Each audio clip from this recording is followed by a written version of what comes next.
Salam dan bahagia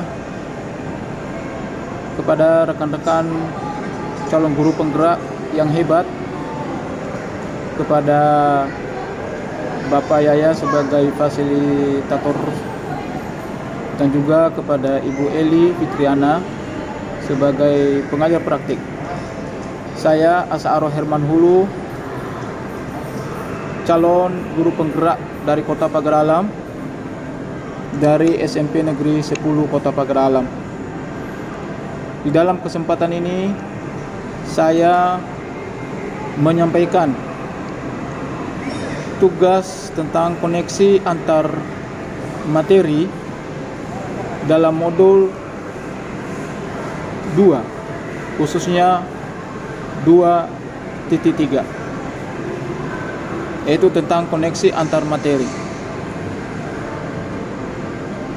Rekan-rekan guru hebat yang berbahagia, dalam hal ini saya mencoba menyampaikan tujuan dari pembelajaran khusus dari modul ini, di mana CGP, calon guru penggerak, akan menyimpulkan dan menjelaskan keterkaitan materi yang diperoleh dan membuat refleksi berdasarkan pemahaman yang dibangun selama mempelajari modul 2 dalam berbagai media.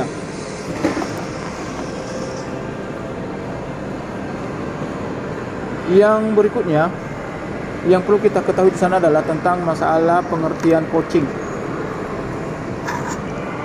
Coaching didefinisikan sebagai sebuah proses kolaborasi yang berfokus pada solusi untuk mencari dan berorientasi pada hasil dan sistematik, di mana coach dalam hal ini akan memfasilitasi peningkatan atas perform kerja, pengalaman hidup, pembelajaran diri, dan pertumbuhan pribadi dari coach.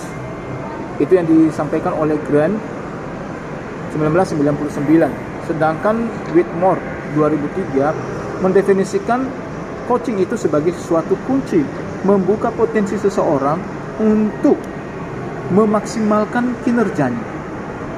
Coaching lebih kepada membantu seseorang untuk belajar daripada mengajarinya. Sejalan dengan pendapat para ahli tersebut, maka ICV mendefinisikan coaching sebagai bentuk kemitraan bersama klien atau coach untuk memaksimalkan potensi pribadi dan profesionalisme yang dimilikinya melalui proses yang menstimulasi dan mengeksplorasi pemikiran dan proses kreatif.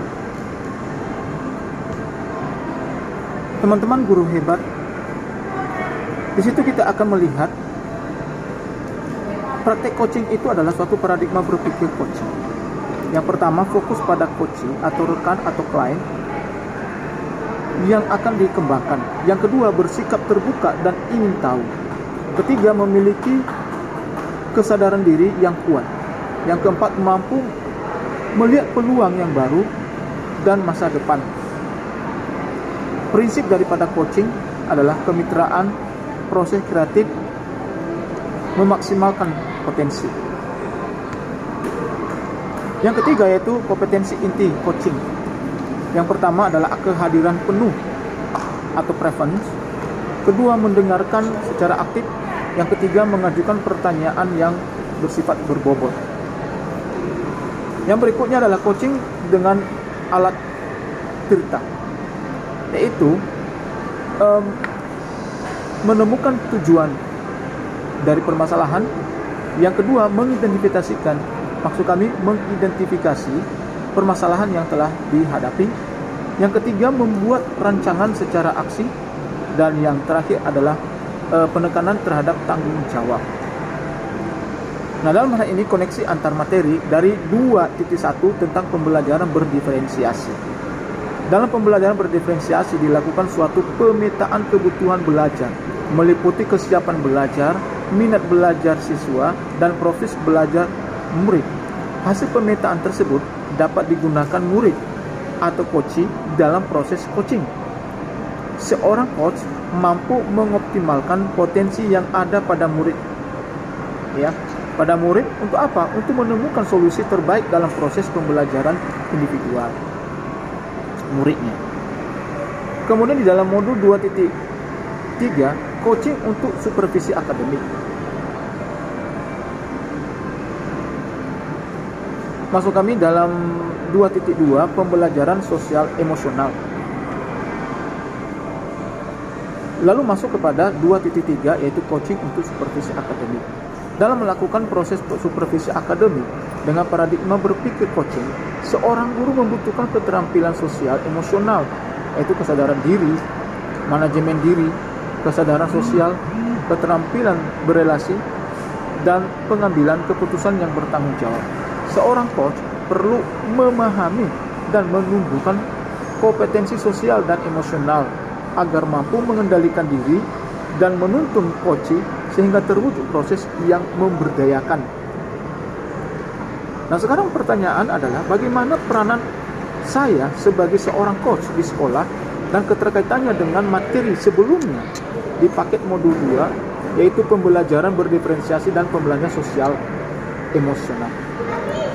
Nah, pertama kita ketahui bahwa peranan guru di sekolah itu adalah salah satu prinsip coaching adalah memaksimalkan potensi coaching dengan memberdayakannya. Percakapan coaching perlu diakhiri dengan suatu rencana tindak lanjut yang bertanggung jawab dan diputuskan oleh coaching atau pihak yang dikembangkan. Karena potensi coaching beragam, maka dalam proses coaching memerlukan keterampilan sosial dan emosional untuk memenuhi kebutuhan pengembangannya dan memaksimalkan potensi seorang coaching. Di dalam kompetensi coaching dan alur percakapan Tirta mengharuskan kita sebagai seorang coach untuk dapat melakukan kehadiran penuh, salah satunya dengan melakukan teknik stop dan mindful listening. Pertanyaan kedua, bagaimana keterkaitan keterampilan coaching dengan mengembangkan kompetensi sebagai pemimpin pembelajaran? Keterampilan coaching melalui praktik baik coaching terhadap murid dan rekan sejawat dengan menerapkan paradigma, prinsip dan kompetensi inti coaching, saya dapat memaksimalkan peran sebagai seorang pemimpin pembelajaran.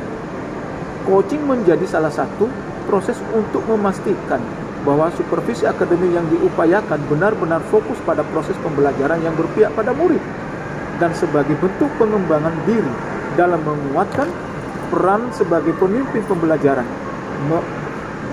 Rangkaian supervisi akademik merupakan suatu usaha yang mendorong perbaikan dan pengembangan yang memberdayakan sehingga menjadi kunci membuka pengembangan potensi diri dan memaksimalkan kinerja yaitu pemimpin pembelajaran.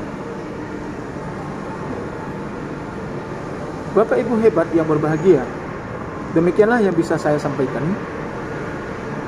Kiranya apa yang saya sampaikan ini bisa menjadi suatu kunci bagi kita sebagai seorang coaching, maksud kami sebagai coach, untuk memberdayakan coach kita sehingga mereka bisa terbangun potensi-potensi ada dalam diri mereka, baik murid kita maupun teman sejawat.